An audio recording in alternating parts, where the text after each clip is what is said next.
Hello, welcome back to Java for Beginners. In this video, we're going to discuss arrays in Java.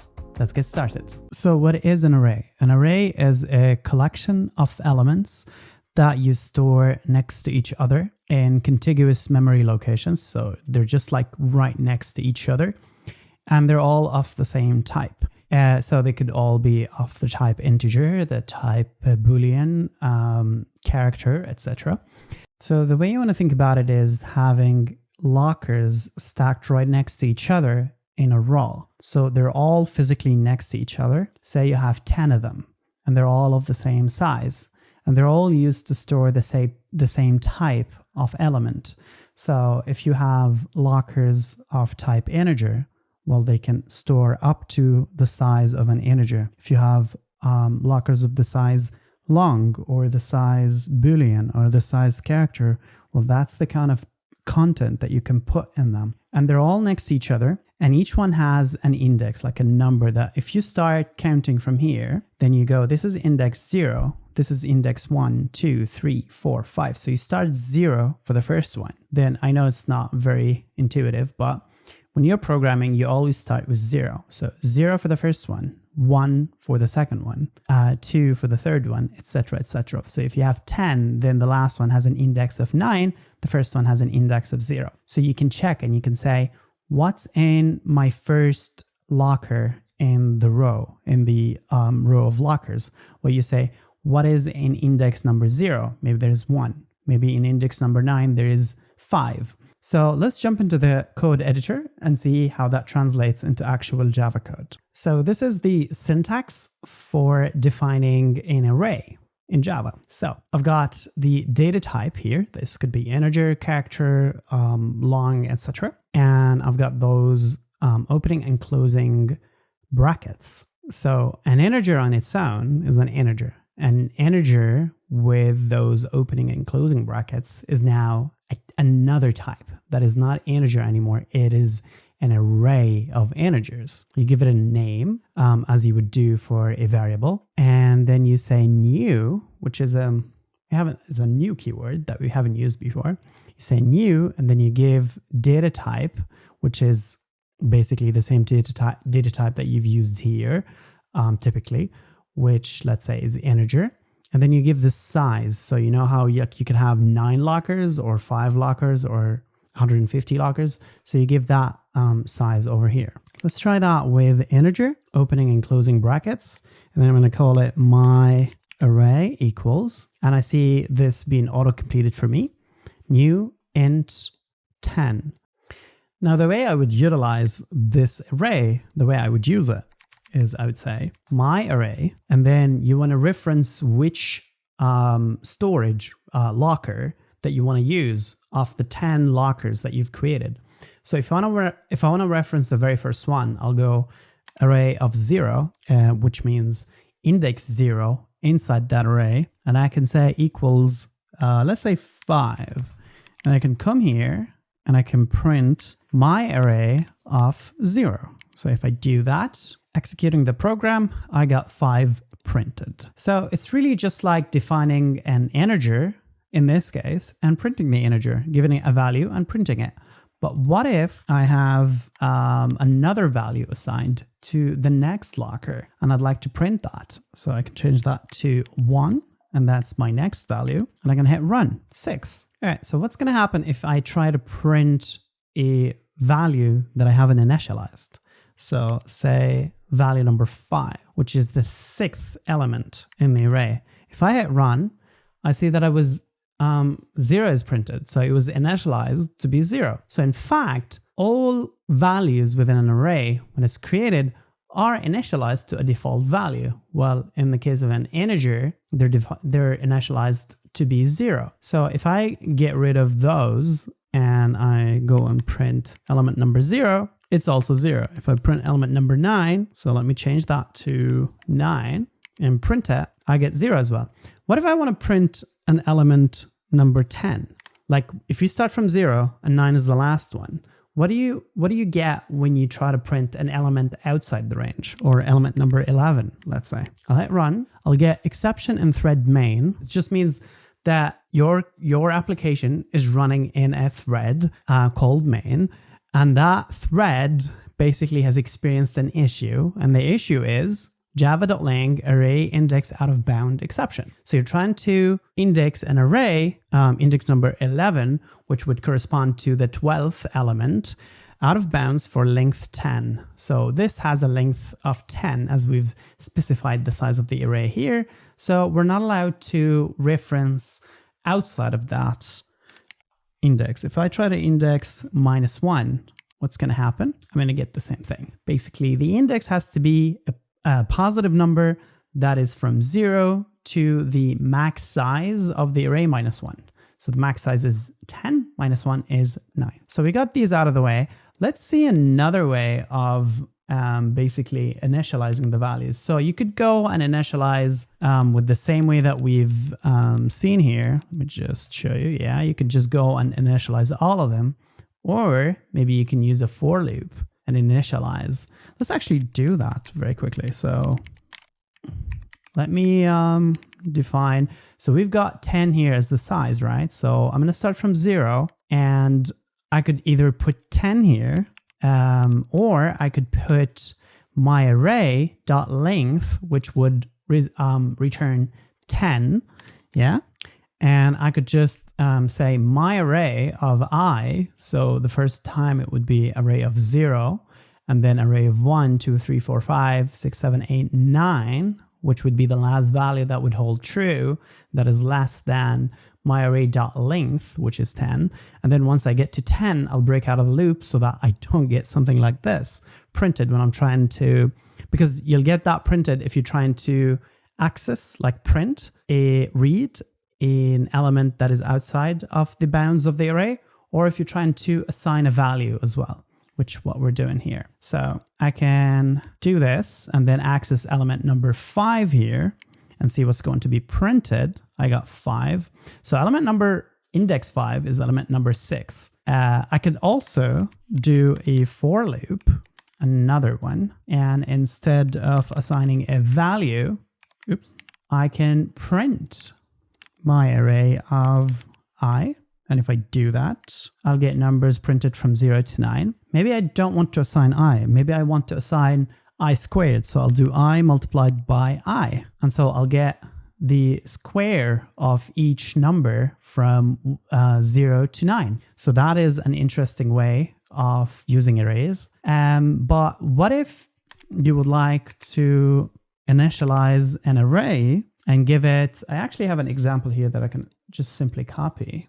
What if you want to initialize, if you know the values right, like from the beginning, so you don't have to loop to put the values in. Like, you know, when you create integer a equals 5, you knew the value of a immediately. You didn't have to do integer a and then go and put the value 5 in a later on. So if you know the values straight away, you could use the syntax to basically, instead of doing new int of 10, well, the compiler will see I have 1, 2, 3, 4, 5.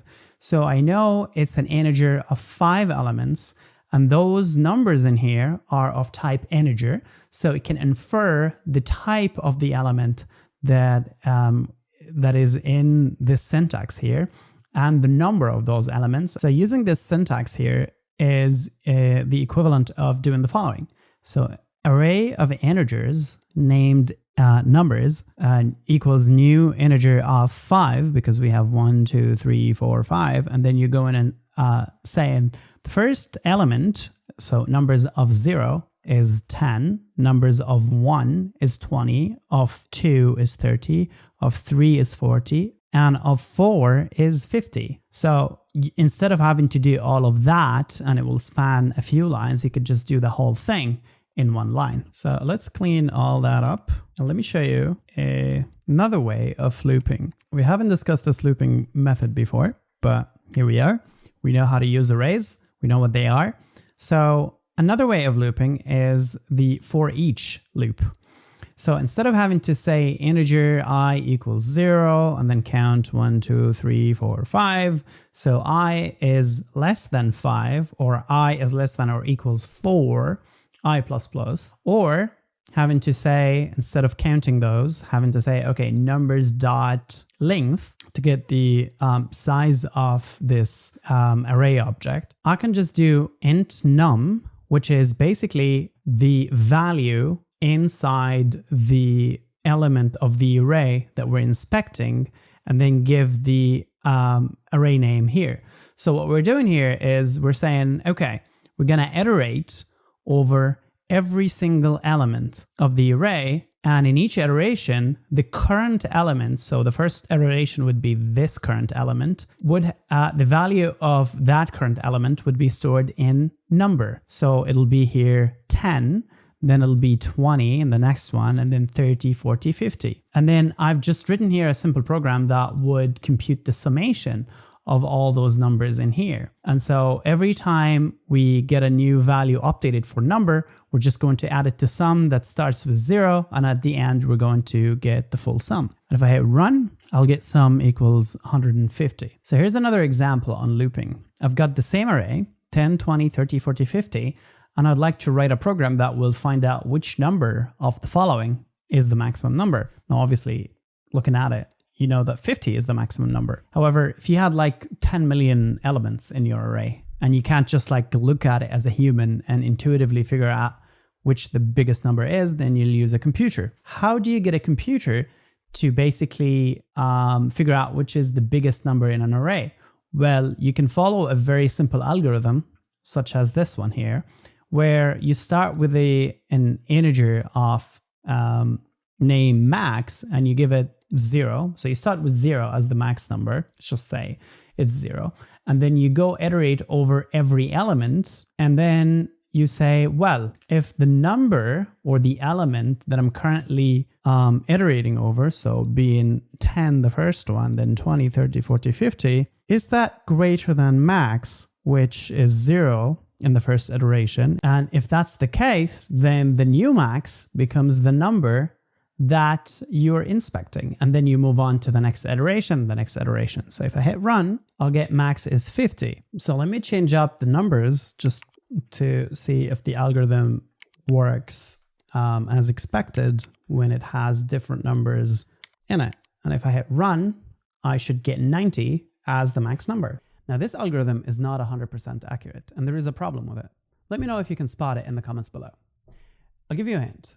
Negative numbers. So we've seen examples of arrays that are of type integer. You can also create arrays of type long. So I've got big numbers here, and I can just assign numbers, and notice the L at the end. I can assign these numbers and get them printed. I could do in the same way a float array and get that printed as well. Could do a double.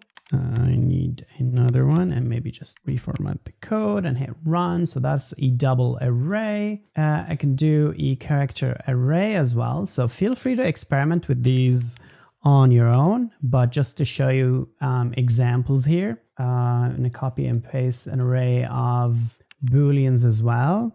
And everything that we've done will work just as fine on all these arrays in terms of like looping, in terms of assigning values. So if I want to assign, change the first value to be, so the first value is true, I can change it to false by going to flags of 0 and change that to false. And if I hit run, this first value will be changed to false. Let's go over some of the mistakes that beginners make when they're working with arrays in Java. So this first one that we've seen just earlier, which is if you have 3 elements and you're accessing the third element, which is element number 4, this will crash the program, and we're going to see the exception, which is an issue happened while executing your program. That is called array index out of bounds exception. So always remember that the max element index is the array length minus 1. And how do we get the array length? We get the array length by saying the name of the array dot length. So if we print that, we're going to get 3, but this would be the last element that we can access. And if I put this expression here between the brackets and say numbers then I'm going to get 30 printed because 30 is the last element. So that's mistake number 1. Moving on to mistake number 2. Do not forget to initialize an array before you use it. So the way you can initialize an array, if you remember, would be is to have those curly braces. And let's say, because it's an integer array, you can have a comma separated list of integers. And also, if you don't want to do that, you can say new int, and then you can give it the size.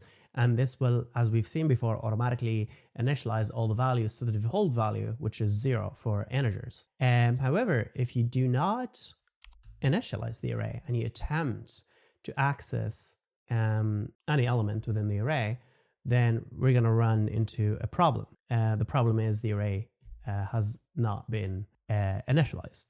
Mistake number 3 is assuming that arrays grow in size automatically. So you might think, okay, I've got 3 elements, so index 0, 1, 2. And so if I just start assigning 3, 4, 5, 6, 7, then the array size will grow automatically and accommodate for all these new values that I'm trying to store in the array. The answer is that's not going to happen. And you're going to get the array out of bound exception. And really, the size that you set for the array is the size that you're stuck with for the rest of the execution of this program. If you want a bigger array, you need to accommodate or plan for that beforehand. If you know you're going to need more than 3 elements, then you probably should have picked 6 or 10 or whatever the value, the safe value that will be greater than the number of elements that you would need for this array throughout the execution of the program. So that's mistake number 3. So mistake number 4 is not looping correctly over the array. So we know we start from index 0, we end at index array.length minus 1, which in this case is 2. So from 0 to 2. But what are we doing here? We're looping from 1 to 3, all right? So if you execute this program, you will see that 2 and 3 were printed, and then we got this exception, array index out of bounds. So what actually happened here is in the first iteration, actually, let's debug this real quick and see what's going to happen. So the first iteration, we've got I equals 1. So when we printed 2, which is index 1, so the second value. Then we increase the index value to 2, and then we print data of 2, which is 3. So that's okay. And then we increase that to 3, and the condition still holds. Is I 3 less than or equals data.length? And the answer is yes. 3 is equal to 3. So we attempt to print again, and we get the exception. So usually when you're looping over an array, you start from 0 and you want to be less than data.length. So if you hit run, you get the correct output that you're seeking. You can also use the other type of looping. So we know that this is an integer array. So I can say integer current element and colon and data. And I could just print current element and I'll get the same output. However, in this version, I do not have the index. I do not know which iteration. So if I'm over here, I do not know which iteration I'm in. So that might be useful if for some reason, let's change that back to the way it was. I wanna print, I'll make this bigger. So 4, 5, and I just wanna print array elements of odd index for some reason. So I'll say if I mod 2 equals 1, because I'm just interested in the odd index, 2, 3. So that'll be 2 and 4 will be printed. So if I hit run, I'll get 2 and 4 printed. Obviously, I've forgotten to fix that, right? And if I'm interested in the even numbers, I can do this, but that's simply not possible if you're using the other form of looping that we've just seen here, which is I only have the value stored here. So let me actually change these, just put a 0 and hit run. I only have access to these values, but I don't have access to each iteration. So I can actually artificially do int count equals 0, or let's say index, more accurate. And then I can say at the end, index plus plus. And then here I can say if index is odd or even, I could do the same thing. All right, so here's a rule of thumb. If you're not really interested in this index thing and it's not useful for your looping, for your business logic, then just go with this form of looping, because this form, you can never make mistakes with this form. However, if you go with the other form where you like defining an index here and you're looping and updating that index, you might run the risk of you may run the risk of getting an array out of bounds exception if you miss something, or if you modify your index and you don't pay attention, you might run into this issue. So always, it's much better to use this form of looping to display the contents of your array. Thank you for watching the video. Hope you found it useful. And if you have, give us a thumbs up and I will see you in the next one. Bye-bye.